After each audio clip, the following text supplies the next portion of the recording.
teaching there for 22 years, right, according to your bio, and you're Yes. currently the coordinator of the public speaking and speech writing course, and you received your PhD from National University of Malaysia just Yeah. recently, so congratulations on that. And you Thank focused you. on online writing, as I can see from Yes, I did. your bio.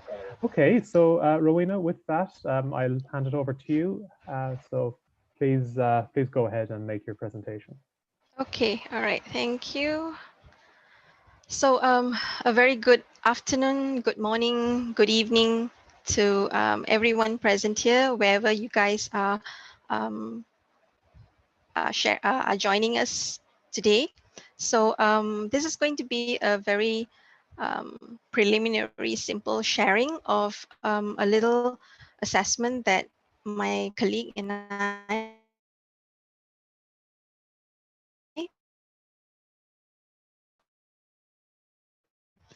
So the tertiary level, and we hope to share information or insights from both the educators, us, and the learners. Okay, so just a run through of the contents of today's presentation. So I'll run through a brief introduction, the background of the study, some of the research questions that we have included in the study, the methodology used, some preliminary findings and discussion, and also the conclusion. So as everyone knows that this pandemic that's invading the world globally also, of course, did not leave Malaysia out. And so in March 18th, Malaysia actually declared a nationwide movement control order, and we call it the MCO. And it was implemented to control the increasing number of COVID-19 cases in our country. And of course, this move affected all levels of educational institutions, public, both public and private, and forced everyone, as in the educators and learners, to actually embrace online teaching and learning.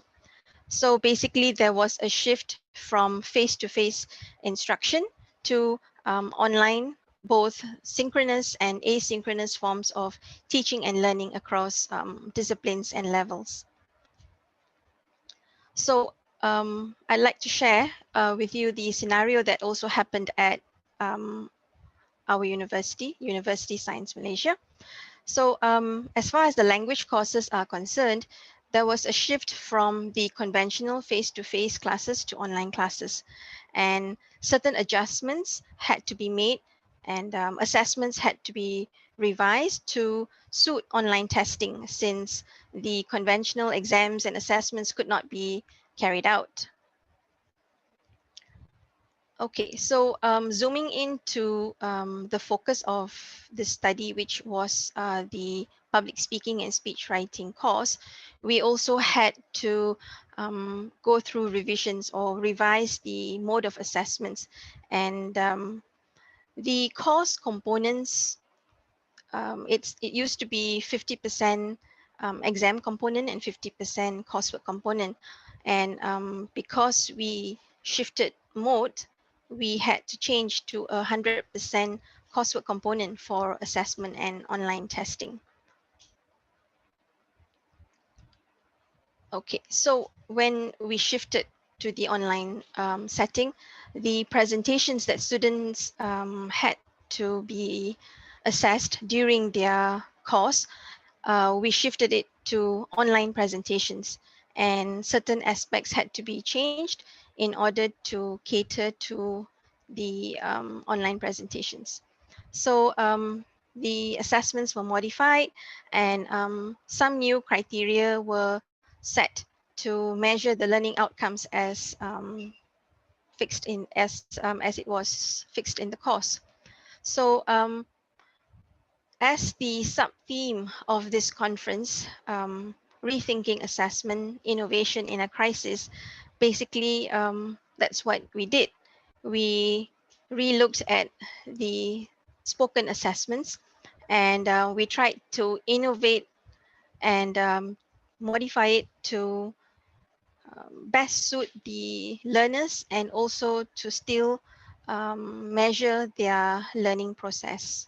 Okay, so today's session is basically a sharing session of our experience of how we adapted and shifted and innovated our spoken assessments from the face-to-face mode to the online context during this crisis that is still plaguing us.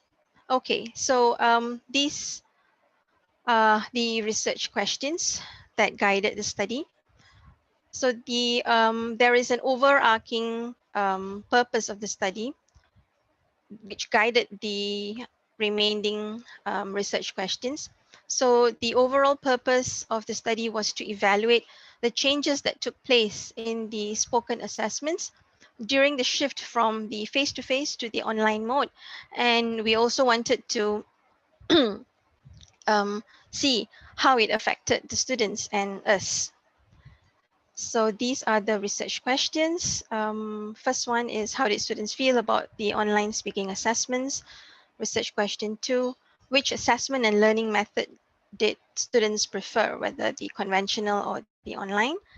The third research question, what are the learning experiences gained from participating in the online speaking assessments? And the fourth research question looked at the challenges faced. Okay, in terms of the methodology and research design, we used a action research framework, as it is something that is ongoing. The purpose of action research framework is to investigate aspects of teaching as a means to identify what is the problem and also to increase and improve our teaching and learning practice. So there are 4 steps that are involved in the practical action research framework. The first is to select a particular focus. You identify and you define what is the focus of investigation. So for the purpose of this study, as mentioned in the purpose, it's to evaluate the changes that took place in the spoken assessments when we shifted to the online mode. The second step is to collect data. So the data collection tools were primarily semi-structured interview questions, which I shared with the students, and they responded via email or WhatsApp. Okay, and also a little bit of reflection that was asked of them, and also on our part as the instructor involved, we also sort of shared our experience of going through this change. And so the data was collected when the semester ended in August. So there were actually 32 students who were enrolled in this course in semester 2. And our semester was from February to June 2020. And this course is actually open to all students as long as they have completed their 4th level of English proficiency, as this course is an advanced level course. Okay, so the third step in the action research model is to analyze and interpret the data. And as we obtained the responses from the students, we looked at the data, and some of the findings are shared in this presentation. And the last step is, what is the next step? How do we make an informed decision? How do we move forward? What to keep, what to remove, based on the feedback and the data that we received. Chris, how am I in terms of timing? Am I all right? Yeah, you are absolutely fine. So you can just keep going on. No, that's fine. All right, thank you. So the overall purpose was to evaluate the changes that took place.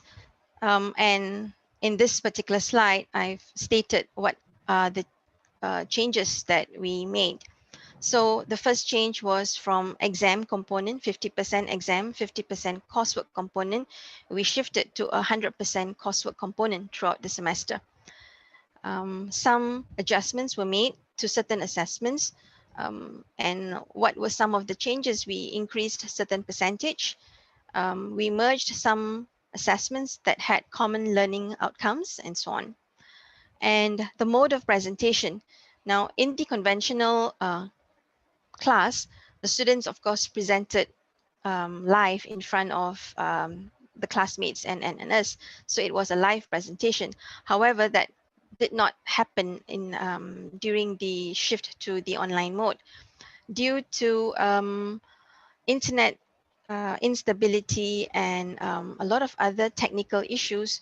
To be fair to the students and also to ensure that the presentation was sound, we shifted to video recorded presentations, meaning students recorded their speeches. Basically, their presentations involved them giving different type of speeches, and they submitted the recorded speeches. And there was also a shift in the mode of peer and teacher feedback.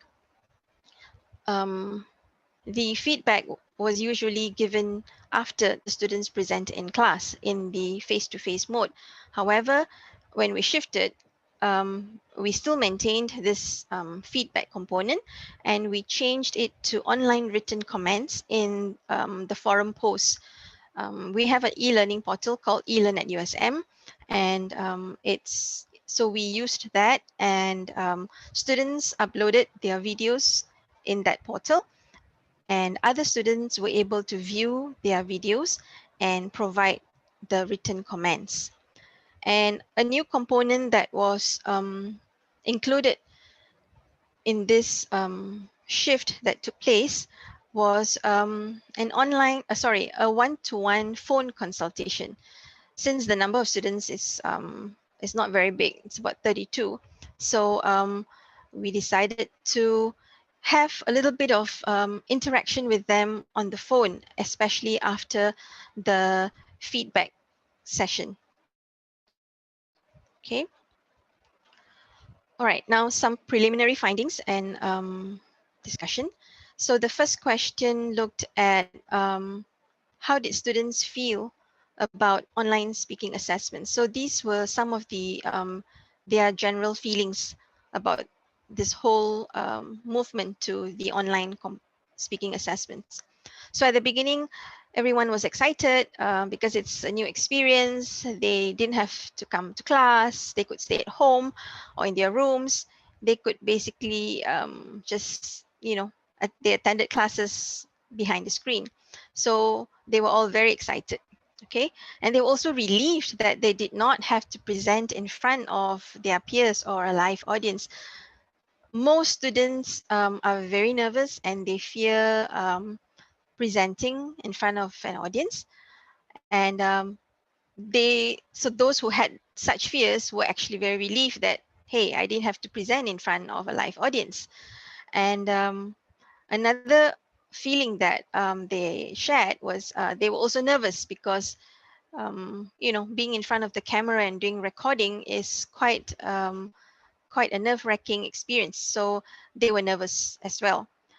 However, these feelings at the beginning of the shift when we went online, it wasn't exactly, they didn't exactly feel the same at the end of the semester. Many of them felt overwhelmed because a lot of assessments um, across the board, most courses required students to submit video recording, and it took up a lot of time. It was time consuming as they had to record it many times in order for the recordings to be of good quality and good. And they also missed the face-to-face interaction that they could have had with a live audience. Okay, moving on to the second research question, as in which assessment and learning mode did they prefer? So we received mixed responses for this question. The positive responses first. So students genuinely enjoyed the online mode of teaching and assessments that were conducted, as it gave them the space, the flexibility, and the time that they needed to rehearse and record numerous times, okay, until they were satisfied with the outcome of the recording. And so that means they had many chances to record. The second positive response is they also appreciated, or they were thankful that the materials and the recorded lectures and their friends' videos and the written feedback online in the e-learning portal, they could access it at any time and view their recordings and their friends' recordings as many times as they wished. Okay, so this allowed them unlimited accessibility to their friends' recordings and their written feedback. And also, they were happy with by the consultation that was taking place, even with their friends and with us through the WhatsApp chat group and email. So they felt that they had a support system, a support group to help them through this new experience that they were going through. However, there were also some negative responses, as in, again, they felt overwhelmed. The excitement that they initially had, it dwindled. It was replaced with the stress of, they were stressed out with the recording task, as most courses required for submission of video recording. And they missed the there was lack of face-to-face interaction. So some of them felt it was a lonely journey, despite having the online written feedback, the chat groups, and so on. They felt that there was still not much interaction, and this feedback was given midway, and that's why we decided to sort of compensate that lack of face-to-face interaction with the phone calls, just a couple of minutes, throughout the week, just to speak to them on the phone. And the fact that there was no presence of a live audience, this affected their ability to present. They felt something was missing as they were speaking into the screen, like how I'm doing right now. They couldn't feel they couldn't look at the facial expression, the smiles maybe, or the responses from the audience, which they would see when if they were in a face-to-face presentation mode. So that was the mixed feeling, the mixed responses that we obtained. So we wanted to also find out what learning experiences did they gain from participating in this online assessments. So they felt that the presence of the audience is very important. It's crucial. It's no fun presenting in front of a screen when, so they said that although they went through without a live audience, but they mentioned that it's important to have the presence of an audience. And also, they were able to view the recordings and analyze the strengths and weaknesses of their own presentations and also their friends' presentations. And they used this resource to help improve their future presentations. And so basically, all the recordings, we have an online resource on the e-learning platform.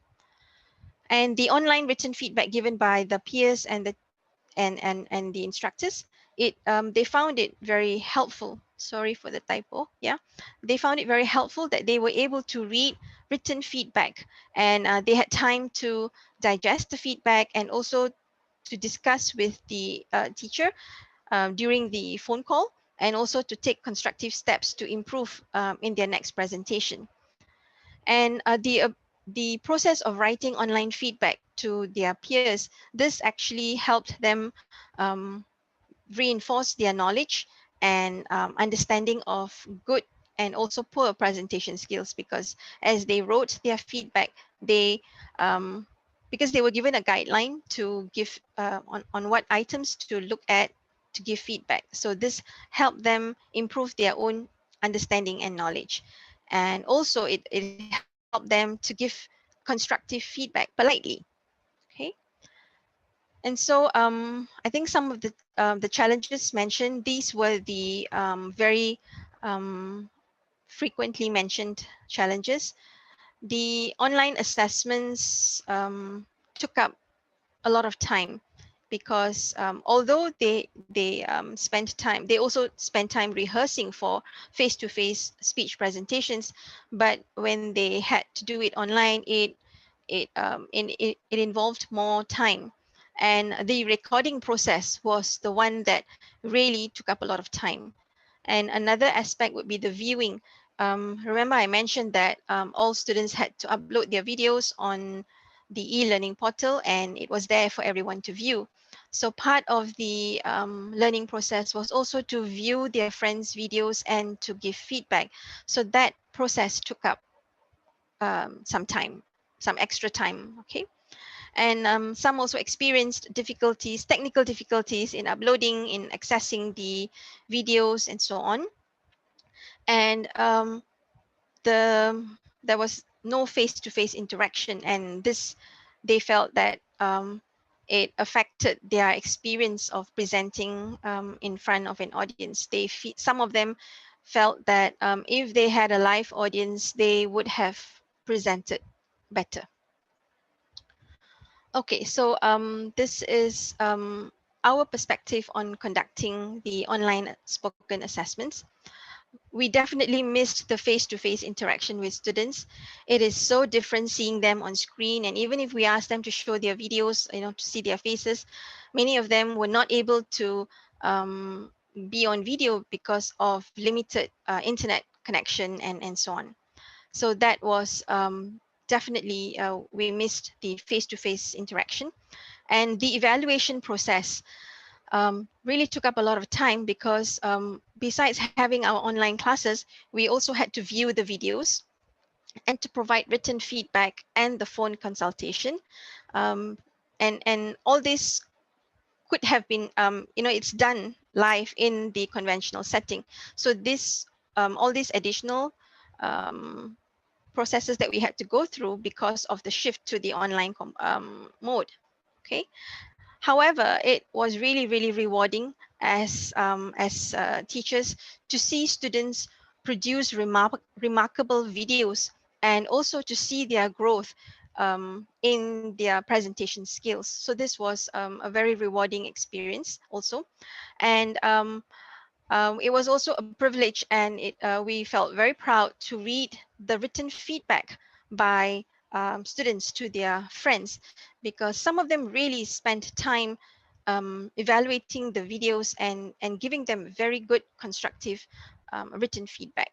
So this was so in that sense, it was rewarding to see them grow from this shift to the online spoken assessment mode. Okay, so in the end, we, having looked at having changed the mode, having gone through one semester of online assessments, so what's in store for us this semester? Well, we are still in the online teaching mode. However, based on the numerous feedback that was given to us, we're going live, as in we're going to try and have live presentations as much as the internet can sustain us. Okay, um, because at least we are able to see them, and they will have the online presence of the audience. Okay, and how will that turn out? Well, that's for another paper and another conference, another time. Okay, and so thank you very much for being here with me today. And this is thank you in 10 languages, because these are the 10 languages that we teach at our School of Languages. That's all from me. Thank you very much. Thank you very much, Rowena. That was a fascinating project that you discussed there. And maybe that next paper that you present will be at next year's conference. So I hope so too. you can I submit hope for so that. too. Thank you very much, Rowena. And unfortunately, we don't have time for Q&A. But so I will stop recording now.